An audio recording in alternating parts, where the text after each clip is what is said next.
अस्सलाम वालेकुम। हमारी बकरियां माशाल्लाह जी सारी की सारी बेहतरीन जा रही हैं।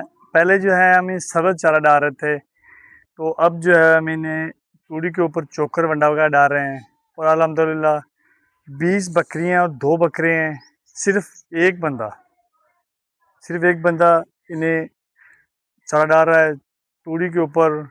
और हमने लिया है मूंगी का काट लिया है तकरीबन 50 मन, वो हल्का डाल रहे हैं। बाकी जो है वो तूड़ी के ऊपर थोड़ा सा ये डाल रहे हैं, बंडा वगैरह डाल रहे हैं, चोकर वगैरह डाल रहे हैं। माशाल्लाह बेहतरीन है, बकरियां बेहतरीन खाया दीजिए। देखें जी 2 बार डाला है तो खुरलियाँ बिल्कुल जो साफ़ हैं।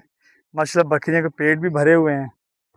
बताने का मकसद है कि सब्ज़ चारे से जो खुश्क चारा है वो बहुत ज़्यादा बेहतर है, वो बकरियों के लिए बेहद मुफीद है।